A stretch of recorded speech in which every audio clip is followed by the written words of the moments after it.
Washington fans, the day we thought would never come is official. We got our team back, baby. That's what I was saying all day yesterday. We got our team back finally after so many years of being locked up and held hostage to Dan Snyder. That's the last time I'll ever say that dweeb's name. We finally have a real owner. The Washington Commanders has been sold. Yesterday, the unanimous voting, by the way. Nobody liked this guy. Unanimous voting yesterday. But then this morning, first thing, the sale was closed. The deal is official. The Josh Harris group, which includes NBA legend Magic Johnson, who I'm super excited about as well. He had an interview with the Today Show this morning. Just a lot going on, a lot of videos, a lot of conferences, a lot of name change talk, a lot of what's next kind of things. But guys, just take a second. We saw the celebration. We saw, Josh Harris calling in, buying beers for everybody at the bullpen and all the parties yesterday. This is just a start of what we're going to get out of Josh Harris and just a refreshing new feel, regardless of what you think of the name, regardless of what you think of the stadium. Just think for a second. We haven't felt like this. It's been just about my whole lifetime. I just turned 30 July 2nd. A lot of people haven't felt this way since we won the Super Bowl, which has been just about my whole lifetime. It's been a long time coming that we finally get our team back. So just soak that in. Like I said, $6.05 billion sale, the most ever for a franchise, by the way. Blew out the Broncos numbers. But also, the Mary Jo White report was released yesterday, and they hit Daniel Snyder with a $60 million boot on the way out, which really, broad view-wise, he said he would not get under that $6 billion. With that that hit right there, it knocks him right under to 5.99 in total. Regardless, it's a good little boot on the way out to Dan Snyder. But I'm just relieved to have the team back. My team that I still supported. I still bought the merchandise. Say what you want. I had the season tickets. I'm still drinking the Kool-Aid. I didn't care. I wasn't going to let one guy ruin my fandom.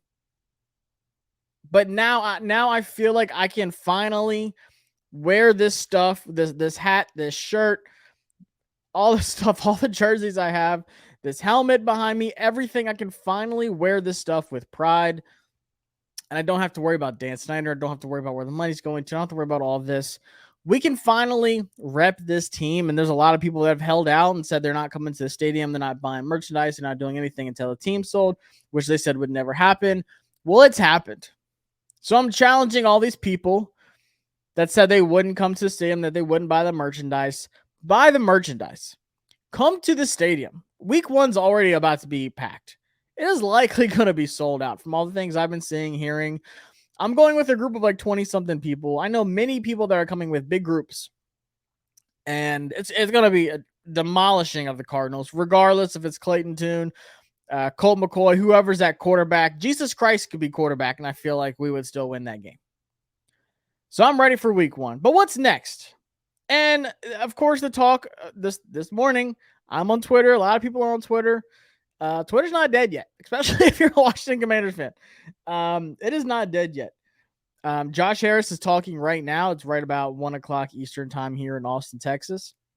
The rally's going on. Of course, I missed on that. I'll be at training camp. I'm leaving here Wednesday morning. I'll be at training camp Thursday, Friday, Saturday, meeting up with a ton of great fans, doing a bunch of content. Might do some giveaways and such as well. So stay tuned for that. Subscribe and, of course, like if you enjoy the video. If you don't, then don't like. But if you do, hit that like button and drop your comments on your thoughts, of course. But what's next? The name change. And for me, Rich Eisen had his little show, and he kind of talked about what's next, what he thinks should happen. And he brought up a good point. I think top priority, because it is going to take so long, should be fixing the stadium, fixing FedEx Field. And we've already seen a little bit this morning. People at the pep rally saying, like, we got new guardrails. There's new, field level seats, like not just those dream seats, but like those field level seats, like right there on the field. Like, there's some small improvements already. This is day one, folks. We still have about a month until like preseason stuff starts, till football is actually played in that stadium. So we got some time for some improvements to be made. And then, of course, week 1, I think there will be some changes made leading up to week 1 that we'll see. But of course, getting the stadium ready, I think we're locked in and from like 2027, maybe 2028 for FedEx Field, and it's okay. I get it. I'm not the biggest fan of that concrete jungle out in Landover, Maryland. Trust me, but I have very high hopes and high standards. And I really believe that this new ownership group is going to get FedEx to how it should be. And last year, and honestly, the last year or two, I'd say especially last year, the fan experience was much better. I don't care what people say. The turnout, the away teams wasn't as bad as it has been in the past. The actual turnout itself, they listened to us. They fixed a lot of terrible things from the years before that were just done poorly at the stadium. But still, they need to work on some stuff. The entrance, the ticket situation, just everything there is just a giant pain. But I feel really good about this group, and they've already made very small changes in the last day or two that have really come out this morning. Don't know how long it's been in the works. But I want them to fix up FedEx Field as much as possible for this season and really for the next few years, for that being our home, regardless of what our name is going to be, regardless of who we're playing and for how long we're playing there. Fix FedEx Field for this season. And more importantly, fix that Sean Taylor statue. That's what Rich was really talking about in his show. That really hit me because I was there for that. I was there for the Sean Taylor statue reveal, and I saw it, and I was disappointed. I hate it. Make that this season, regardless of, if we have a new stadium in 2027, 2028. I don't care. That needs to be done this season. Get a legit bronze statue outside the stadium. There's plenty of spots for it. I know plenty of spots that you can put that statue. Get that real statue done and get that Cole's mannequin out of there, because that's not what Sean Taylor deserves. I love that his locker room, it's been up top in the little suite area for years now. I mean, years it's been up there. And that's what I like. I like that needs to stay there, but that statue needs to be done. So, in my opinion, fixing up FedEx Field, the fan experience, the Sean Taylor statue, and just the whole look of it. I mean, the whole thing's kind of outdated looking. Yeah, they made some big changes last year, but still, there's so much more that could be done. Just minor things, but then also some major things that need to be done this season. And then get those plans started of where we putting the stadium. I would love it to be in RFK. I think that's a phenomenal spot. I think it needs to stay in that area. The history, you want to talk about the people, the fans that, want that history to remain with the team, then you put the stadium at RFK. You make it happen. Right now, it looks like a scene out of I Am Legend. I get it. But for in the time that it's going to take to get everything done, we can have that thing looking phenomenal. So that's, in my opinion, the stadium is number one. Number two, of course, Magic Johnson said the new name and stuff is on the table. You're not ruling anything out. Of course, he's not going to say we are going to be the Commanders forever. We are locked into this name forever. And I don't think so. I think there is a legit chance they could talk about the name, and maybe I'll do a video on just the name. But for me, I'm so locked into this season. I'm not looking at, changing the name this season. Some people are even saying, what if, he comes out and says a new name today? No, that's not what this is. Y'all have learned from the first time, not just the Washington football team, but the Commander side, how long all that stuff took. And yes, I know they can make some exemptions for him because he's a new owner and stuff like that. I get it. But for this season, I'm not worried about the name. I'm literally just worried about repping this, merchandise, Washington Commanders, which I like it. I love the W. I like the uniforms. A lot of people hate the uniforms. I love the uniforms, especially the helmets. If they change it, cool, I'll adapt. I was that guy. I didn't care what the name was. God, I hated the Red Wolves, though. I'm sorry. I know a lot of y'all love it, but I hated the Red Wolves. That was the one name I was really against because it just didn't. I know Commanders doesn't fit either, but Commanders is more general. It's not like Red Wolves. There's no what tie do we have to the Red Wolves besides red? That's it. But I didn't care. It could be the Red Tails, the President, the Bullets. Bring that name back. I don't care. I'm gonna be a fan of this team. I don't have it in me to be oh, I'm gonna be a Texans fan now that I'm down here in the Austin area. I'm gonna be a Houston Texans fan, or I'm gonna be a Cowboys fan. Absolutely not. I was born into this. That's not changing. I'm going to be a fan until the day I die. I don't care what the team name is. I'll get used to it. I'll adjust to it. What I care about is those players on the field. Those memories that I have as a kid, as a Redskins fan with my dad, who I don't have anymore. Those are what I'm holding on to. all those memories, everything that I've put into this team as a fan, all the experiences I have as a fan, all the times I've talked about this team, that's what I'm holding on to. I don't care if you call us the Washington Whales, for crying out loud. I will be a fan of this team. Like that, I just can't change that. It's just not in my blood.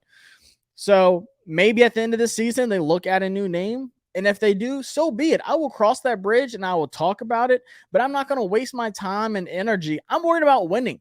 I want to win this season. I want to make the playoffs. I want to go to the Super Bowl. I don't care if we win the Super Bowl as the Washington Commanders or the Washington Whales or whatever you want to call us. Dude, I do not care. I want to win. I want those players that are on the field giving their all that I root for to win games. I want a winning culture. And it seems like we already have a different culture, a winning culture so far. And it's only been a day. So that's what I want. So for all those like talk about the name and stuff, like that's fine. You can, but I'm talking about winning this season. I'm talking about what I can do as a fan this season. I'm talking about FedEx Field this season. I'm talking about stuff that I can control and things that can be done right now. A name change is not going to happen before August, guys. Like a name is not going to pop out before week 1. We can cross that bridge in the offseason. We're not doing this name debate coming at each other's throats, cussing each other out on Twitter while the season's going on. So stadium, the name change. Obviously, like I would love, I think the whole public deserves the whole Mary Jo White report to come out, and I think eventually it will. I think this was like 24 pages, something like that. Like I think that's worth. We got like little bullet points and the key things. But like Dan's gone now. Like in my opinion, as a fan, that is what matters. And just seeing like how fans are reacting to it, and I can't wait to see what Josh Harris has to say at the pep rally today. And like I said, I'm excited about training camp. I'm just excited to be around these fans again. I'm excited to be around this team. So I want to know what y'all think. Like, obviously you're excited. I better not see one person in here supporting Dan Snyder, but let me know what y'all think. What do you think should be the priority right now for the whole Josh Harris group? Josh Harris, Magic Johnson, all the minority owners, whoever. What should be done first? What is top priority in your opinion? What are you looking forward to? And then long term, you know, I was on a show with my guy Mason the other day. That'll be coming out Monday, so I don't want to talk too much about it because I'll definitely promote everything Monday. Super cool guy. I'll be with him at training camp. But you know how much this impacts on the field too? I've talked to many agents, whether it was at the Senior Bowl or just people like down here in like the Texas area. There's some big names down here. You see people at the draft. You talk to people on the airplane. People hated us. Agents hated us. Players hated us because agents hated working with Dan Snyder and Bruce Allen. Like, this is a game changer on the field too. People are going to want to come here. High profile coaches are going to want to come here. High profile free agents are going to want to come here. Draft guys are going to be like, I want to play with that Terry guy. I want to play with that Jahan guy. John Allen, Deron Payne on the line. Those are guys I want to play with. I'm not worried about, man. We're Washington, man. We got Dan Snyder. We got to worry about this. Bro, I don't care what our name is. I want to be a place that players want to come here and coaches want to come coach these players. You know, sorry, Ron. But like, I want the Sean Paytons of the world. I want those high profile younger guys, all those coaches that we missed out on in years past, you know, the Kevin O'Connell, Sean McVay. God, the tree is so long. Guys, it's just we couldn't keep in house. So I think we're finally going to get back to that and then get back to that winning culture. It's been so hard to focus on the on the field stuff when you have so much Dan Snyder stuff going on, so many distractions, so many negative headlines, so many botches with the Sean Taylor stuff. Like, it's just so many things that went wrong that would have gone so much better with a legit owner. And that's what excites me. It's things getting done the right way, not even just, you know, on the field, but off the field, behind the scenes, with the misconduct stuff, the having a safe place to work. I'm telling you guys, it's a different day, and just not having that to worry about, it's a big difference. So I'm obviously super excited about this. I tweeted yesterday, whoever I marry, sorry. Our wedding date is going to be the second best day of my life. First off is going to be July 20th. Because that was monumental yesterday, a unanimous voting. something that seemed like it was forever. Like it still hasn't really fully hit me because it seemed like we talked about it as a possibility. It just seemed like it was forever away. So, guys, I'm super excited about this. I think it's going to be a phenomenal season, big time season on this show. I'm really going to focus more on content on this page. I might do a little bit of college football. I might do some more NFL stuff on this page, and then also like have just the Washington stuff on here separate as well. But hit that subscribe button because, like I said, I'm going to be at training camp for 3 days doing some videos. I don't know how much stuff I'm gonna bring with me. God, this setup is like impossible to fly with and everything. So might look a little different for the week. I'll probably come back and start doing some more training camp videos and stuff like that. But definitely gonna be doing some videos like from my phone, and I have like a little 4K camera and stuff I bring with me. Might bring my DSLR camera and like a mic and kind of talk to people. I haven't decided yet. I got a couple of days till I'll leave, so I'm kind of thinking about it. But I appreciate y'all checking out this video, guys. It's been a long time coming. Obviously, everyone's super excited about it. We deserve this as fans. We've been through so much hell over the last few years. It's time to get to winning. So I'm begging you guys, let's pack out FedEx Field. If you're going to training camp, let me know. If there's something you want to see while I'm there, drop that in there. Like I said, I'll do some giveaways. There's another hat I got from 47 brand that's like Washington Commanders that people love. So I might give one of those away. I might get some stuff signed. I'm going to try to get that helmet sign over there. Some mini helmets, stuff like that. I don't know, maybe jerseys. I'm going to be there for 3 days. I'm going to just pack my bag full of stuff. So hit that subscribe button so you don't miss out on anything. And I will see y'all next time here on Taking Command with Josh Taylor. Peace.